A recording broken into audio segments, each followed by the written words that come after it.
All right, good afternoon, everybody. My name is Guy Wilson-Brown, General Manager of Planning and Infrastructure. Today is webinar number 4 in a series of 8 on master planning and growth. And today we're focusing on the Towong Shire. And I'll be joined today by North East Water staff, including Jill Fagan, our Manager of Planning and Livability, Dean Jones, our Manager of Capital Programs, and Tim Golan, our Manager of Assets and Development. So welcome. Just some basic housekeeping. This session is being recorded, so cameras and microphones are off. This will be available on our website for anyone to view at your leisure, and including the 3 webinars that we've had to date are also available on our website. We have a Q&A in function, so please turn your Q&A function on. You can post questions as we go, and at the end of our presentation, we'll go through those questions. So welcome, everybody. A little bit about North East Water. We've got a population that we serve of about 120,000 people. You can see the map there of the North East region. Today we're focusing on the Towong Shire, which includes towns of Corryong, Bellbridge and Tallangata, and it's one of the 7 LGAs that make up the North East region. There's about 39 towns, and of those, the main 15 townships we've completed master plans for, and that's part of this presentation, the results and outcomes of those master plans.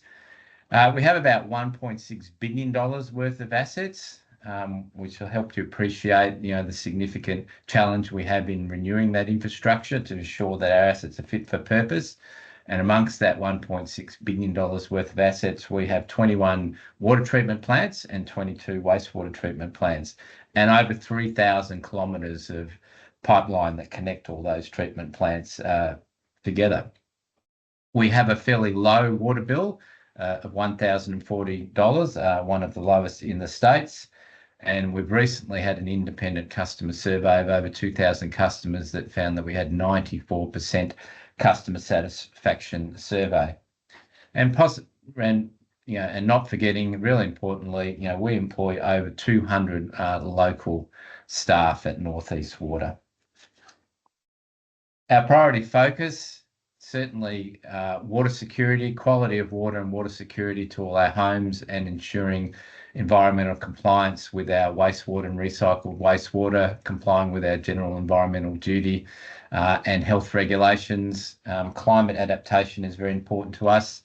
We've got a target to be 100% renewable energy by 2025 and net zero emissions by 2035. Customer affordability, particularly in the current economic climate, is incredibly important, and making sure that we support our vulnerable customers. Increasingly, how we embrace technology is a key focus for us, as well as circular economy, regional partnerships, and all this is part of our engagement towards the next price period, which is a 5-year period running from 2026 to mid-2031. Everything we do is governed by our Strategy 2040, which is our Apex strategy. Went through a 12-month engagement process for the board to adopt this recently. There are 3 main pillars: healthy environment, thriving communities and prosperous region. Today, I guess we're focusing on growth and development, which is important for the prosperous region. But it's very important to note that without a healthy environment, you don't necessarily have a thriving community, and we've particularly had feedback from our traditional owners that healthy environment is absolutely #1 focus. And with our thriving communities, ensuring that they have safe and secure drinking water is incredibly important. So those 3 pillars are considered, I guess, in context when we look at our prioritisation for our capital program. And we deliver our ambitions, those 3 pillars, around 3 enablers: people, partnerships, innovation. And that's all supported by our mindsets of accountability, commitment, consistency, cooperation and empathy. A little bit of introduction towards our infrastructure planning, prioritised investment, which is summarised in our master planning that we have for 15 of our main townships. These master plans also show how our investment and plans will cater for growth, in particular the new state government housing targets. We have a draft 10-year capital program, which has been prioritised, and that's an important part of our engagement for this particular price period as we continue to invest significantly in this region. With our current price period, which was originally back in 2018, we originally had an 8-year capital program of $141 million. That will now grow to about $350 million over this price period. And we're projecting similar amounts of investment over the next price period. Ensuring that our prioritisation does meet the planning of local government and caters for growth, our engagement with councils and development is an ongoing priority. And that includes development forums. We've now had 3 successful development forums, including very recently last week on the 21st of November. And all that will feed into our deliberative forum in March as part of our 2026 price submission engagement process. Thank you. Now, a little bit more about our master plans. I'm going to hand over to Jill Fagan to talk a little bit more. Thank you. Thank you, Guy. So our master plans are water and wastewater infrastructure plans for the next 50 years. We've developed them for each of our towns experiencing growth. Guy mentioned that's about 15 towns. They are based on council's growth forecasts. So we've worked very closely with each of the councils in our area, including Towong, to understand where and when they see growth occurring. And we understand then how we need to respond to provide infrastructure to support that growth. While there are infrastructure plans, we are looking at how we can provide multiple benefits through these master plans, considering things like circular economy, integrated water management, reducing greenhouse gas emissions, and building resilience to shocks including climate change and financial resilience. So there's a disclaimer down the bottom of that slide, which basically says that these are plans for the future. They are subject to council's planning and rezoning decisions, as well as North East Water's regulatory price review by the Essential Services Commission. So this slide is about how we prioritise our infrastructure investments. So we need a balanced and realistic approach. We need to stage our investments. We can't afford to invest in all of those 15 towns simultaneously. So this process helps you understand how we decide what to invest in sooner. The first step, as you can see, is master planning, where we identify the infrastructure requirements to support compliance. Here we mean public health compliance, making sure we continue to have safe drinking water and environmental compliance. Renewals, that's renewing all of our existing assets to make sure we continue to provide good services, and growth. This then goes through a capital projects prioritisation process. It's a multi-criteria assessment that informs the order of investment. And we prioritise projects on a number of different criteria, including strategy and innovation, risk, the condition of the existing system, the infrastructure and the operations, and social and community factors, environmental factors, drinking water quality factors, and financial factors. So that all goes into each project being scored, and then we sort them, and the ones with the highest scores progress sooner. The next step you can see there is the price submission engagement. So we also take into account what our customers and stakeholders think about what we should be investing in, or the priorities for us in terms of investment and what North East Water does. That's an essential element of preparing our submission to the Essential Services Commission, which is that last step, where they review our proposed investments to determine whether they think they are prudent and efficient, and then they set our customer tariffs, water and wastewater, from 2026 onwards. So I'm just going to hand over to Tim now to talk a little bit through a couple of slides on growth. Thank you, Jill.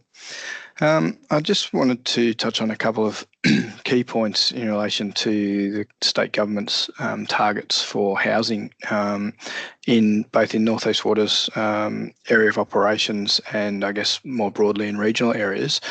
So our master plan growth forecasts are in line with the draft Victorian housing targets. We're committed to the 31,200 new homes by 2051 in North East Water's area.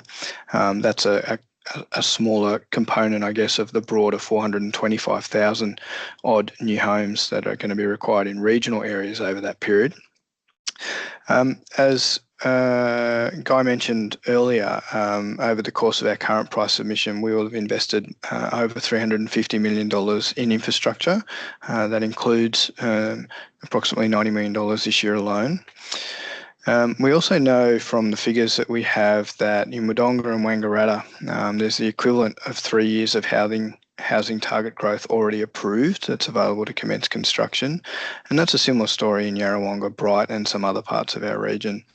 It is important, and I think Jill made this point, that our customers do expect us to be prudent and efficient with their money and where we invest, which is why we're very carefully planning, sequencing and prioritising our infrastructure investments. I'll just jump to the next slide, which has some figures on the draft housing targets by local government area. We've got Towong highlighted there. So we know that by 2051, Towong Shire, we're expected to deliver approximately 500 new homes. That works out as an average of about 19 a year. And we know that historically growth in Towong Shire has been fairly modest. So we're generally looking over the last 5 years at an average of really around about 3 lots a year. We know with planned developments in both Tolangata and Bellbridge that we're looking at well over 200 lots over the next 5 to 10 years. So we're on track to meet those housing targets in Towong Shire. I think that's the last one for me. I'm going to hand over to Dean. Yeah, thank you, Tim. Good afternoon, everybody. Over the next few slides, I'm going to take us through a brief overview of each of the systems where master planning has taken place, talk through the growth outlooks, and following that, we'll talk to the investment that's occurred in this pricing period and what's proposed for the following price period. So we'll start with Tolangata. Water for Tolangata is sourced from Lake Hume, and during low flow drier periods, we source directly from the Midder River channel. The water is then treated and distributed to town. Wastewater is collected and transferred to our wastewater treatment plant, where it is treated and reused for agricultural irrigation. As you can see there, the Tolangata growth outlook has the majority of the anticipated growth to the east of the existing township. We have the blue colour, which is the medium term, which takes us out to 20 years from now. And then the longer term growth, which is further to the east, that is through to the 50-year growth outlook for Tolangata. So a considerable area with potential rezoning in the purple area that will open up opportunities for growth out to 50 years. Next slide, please, Eddie. Corryong is the next town where we've undertaken master planning, and for Corryong, the water is sourced from the Narrial Creek. It's then transferred up to an off-stream storage at Hamilton Hill, which provides water security for the township of Corryong and Cudgee during the summer. The water is then treated and distributed into town and also distributed out to Cudgee. Wastewater is treated at Corryong only. We don't have wastewater services in Cudgee, but wastewater is collected and transferred down to the wastewater treatment plant, where again it's treated and utilised for reuse irrigation on North East Water's site. The growth for Corryong, there's significant areas already zoned in Corryong for development. We can see there the blue colour being the medium term, and again the purple colour being the long term. Now, there is flexibility in which developments will go first within those areas that are currently zoned, but we can see here that there's ample land available that's already zoned for the next 50 years for Corryong. We'll jump to the next slide. This is the last of the towns where we've undertaken master planning in Towong Shire. At this stage, we've only undertaken the growth planning out to the medium term, which is the 20 years. We don't anticipate significant investment in the next price period in Bellbridge. So the long-term planning has been deferred until the following price period, but you can see there's a significant area in the medium term that we can accommodate growth. The Bellbridge water supply, we source water from Lake Hume and during drier low flow periods directly from the Murray River channel. It's then treated and distributed to town. We have wastewater then is collected and transferred to the wastewater treatment plant where it's treated and again utilised for reuse purposes across the irrigation areas at the wastewater treatment plant. Next slide, please, Eddie. This is just a summary of the current investment that's occurred in the current price period for Towong Shire. I spoke to Bellbridge before with, there's modest investment in the next price period expected. We have had a significant investment period at Bellbridge across both water treatment and wastewater treatment. So you can see there that we've invested nearly $12 million across those two sites, which has created capacity to accommodate future growth in Bellbridge. We've also upgraded the Tallangatta wastewater treatment plant along with the Estelle water treatment plant, and there's been new clear water storages constructed and commissioned in Walwa. So from a total across the current price period, it's a touch under $16 million, which represents on average around $2 million a year for the Towong Shire Council area. The draft 10-year capital program for the Towong area, we've got $5.2 million in total, with the majority of that to occur in Tallangatta. But outside of Tallangatta, we do have further upgrades that are required at Bellbridge at the wastewater treatment plant, and that is on the reuse side of the treatment process where we'll need to augment the existing reuse irrigation network at the Bellbridge wastewater treatment plant.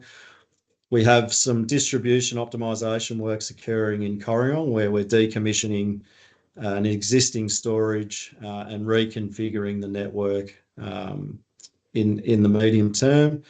Dartmouth, we're installing an ultraviolet disinfection process on the back end of our water treatment plant there at Dartmouth. And then the investment in Tallangatta is a new clear water storage to replace the existing storage basin, which has reached end of life. We have a water treatment plant upgrade design and again ultraviolet installation occurring at the Tallangatta water treatment plant. And then with the new estate, the new development in Tallangatta, we have budgeted for a contribution to contribute towards the upsizing of assets so that further growth can be accommodated to the eastern side of Tallangatta. Next slide, Eddie. I'll hand back to Jill to explain the future master planning webinars that are going to occur. Thanks, Jill. Thanks, Dean. So today we were focused on Towong Shire. If you'd like to know more about other master plans in North East Water's service area, you can come to these other webinars which are focused on the master plans in those LGAs. You'll see Alpine Shire is tomorrow, and we've still got Benalla Moira and Wangaratta to go. If you want to know more about Wodonga or Indigo, you'll be able to access the recordings of those webinars on our website. So to sign up or to access the recordings, you just go to the North East Water Have Your Say page and click on that regional master planning program tile. Thank you. Back to you, Guy. Thanks, Jill, and thank you, team. So we've now got our Q&A session. So please post any questions that you might have in our Q&A. We've received some questions as we've gone along, so I'll start with those. First question from Jamie. How did you take on board input from the customers and stakeholders into the master planning process? So, Jill, I might ask you to answer that one, please. Sure. Thanks, Jamie. Well, as I mentioned, we've consulted extensively with local government as the growth planning authority to ensure that the growth projections we're using for our master plans reflect not only the current approved development plans, but also Council's own growth strategy and priorities. We've also sought input into our future planning via our regional leaders forum, in which we had CEOs and senior executive from across the region. These people included leaders of business, industry, First Nations groups, local government, and as well as the North East Catchment Management Authority. We specifically asked them what they thought that North East Water should be doing in how we partner with them to deliver value to our customers and community.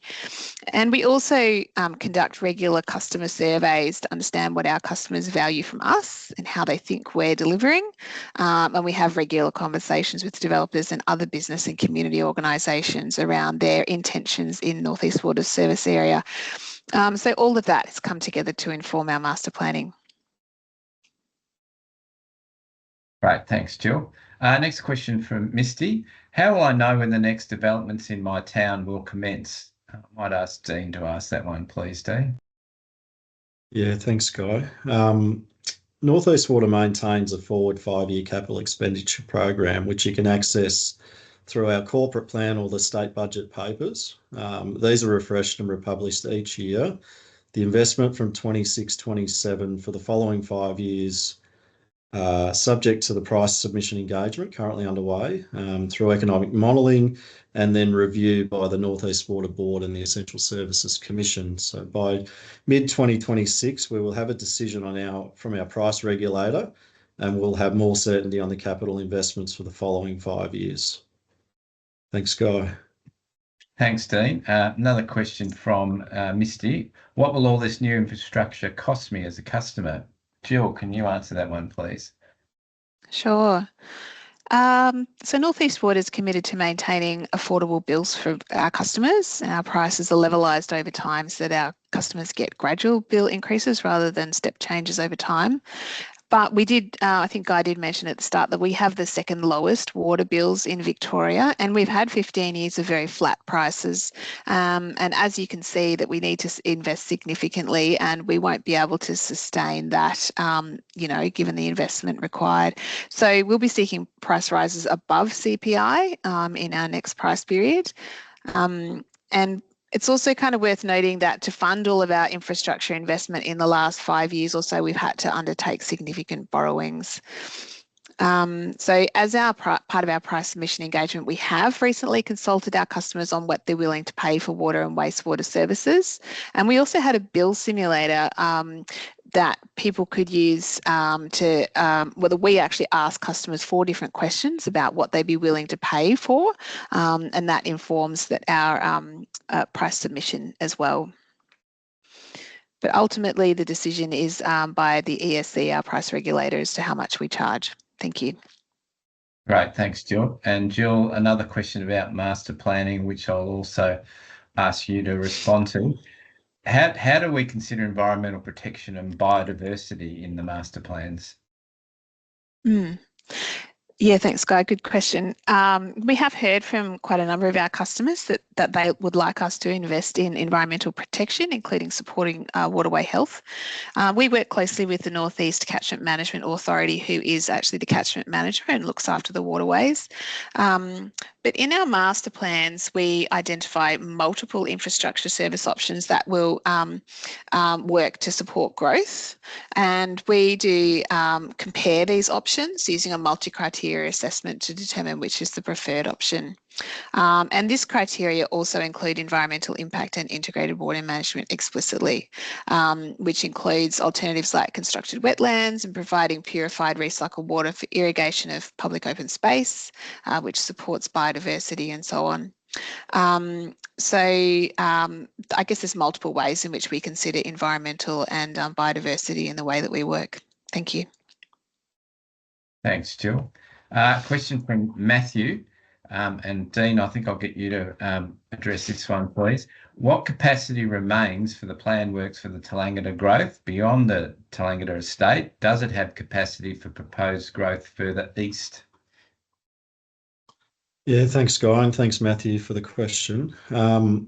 So from a water treatment and storage perspective, there is capacity to accommodate the growth within the Tolangata estate. Anything beyond that will require an upgrade to the water treatment plant, an upgrade to the raw water offtake that's currently in place, and also further storage, additional storage, and that the sizing of that storage and any upgrades to the water treatment plant will obviously be subject to the amount of land that's rezoned to accommodate growth. From a wastewater perspective, we have several pumping stations in town, so we're looking at not placing any more pressure on those pumping stations. So there will need to be new pumping stations constructed at both the Tolangata estate and any land that's serviced further to the east.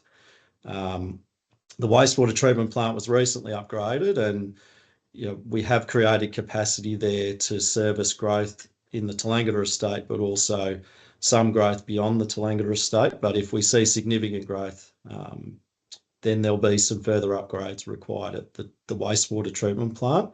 And then on the back end of the wastewater treatment plant, we have the irrigation scheme that currently is at capacity. So any growth beyond the Tolangata estate will require additional irrigation area to accommodate the increase in inflows to the wastewater treatment plant. So there will be the need to invest to accommodate any growth beyond the Tolangata estate. Yeah, great. Thanks, Dean. Next question from Sean. Are significant towns not currently connected to the network, e.g. Bathanga and Midamida, being included in any further master plans?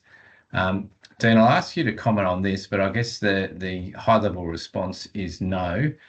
We require a business case under Towong Shire's domestic wastewater management plan to trigger any planning for towns not currently connected to our network. But Dean, any more you want to add to that? Yeah, look, just further to that, I guess with respect to Midamida, we did recently visit Midamida to discuss the options of providing water and wastewater services to Mida. I guess where the barrier is the cost to do that, and it's quite prohibitive, particularly for small towns. It is significant investment that's required to treat water and supply water to the township, and again, take that water as waste and treat it at a wastewater treatment plant and either discharge to the environment or irrigate for agricultural purposes. But yeah, I guess that's the major constraint. It's not to say that it can't happen, but there would need to be a feasibility study that includes the way that it would be paid for. Thanks, Scott. Right, thanks, Dean. I think that's all the questions we've got in the Q&A post. Just check with our team. We've got one more just received just now from Anna. Are there any plans to upgrade the Corryong water treatment plant? So, Dean, I'll refer that one to you, please. Yeah, there's some minor upgrades, Anna, that we'll be looking to undertake at the Corryong water treatment plant. That facility did receive an upgrade recently, so we continue to modify our treatment processes where there may be new risks that are introduced from a water quality perspective, but there's no major investment required at the Corryong water treatment plant in the short to medium term, outside of those minor upgrades and renewals that we do as a matter of course. Right, thanks, Dean. All right, I think that ends our Q&A session and our webinar today. So I'd like to close by thanking you all for your attendance today. We really do appreciate your attendance and your feedback and all the fantastic questions we've received today. A reminder that this is part of our engagement for our price submission number 5. This session has been recorded and will be available on our website, so you can refer it to your colleagues and view it all again at your leisure. And that we've got 4 more webinars over the next few weeks to see as well. And the overall webinar, the first one in this series, is particularly useful if you're looking for further context for what you've heard today. So again, I thank you all for your attendance. Have a great afternoon, and thanks again to our team for their presentations. Have a great afternoon. Thanks, everyone.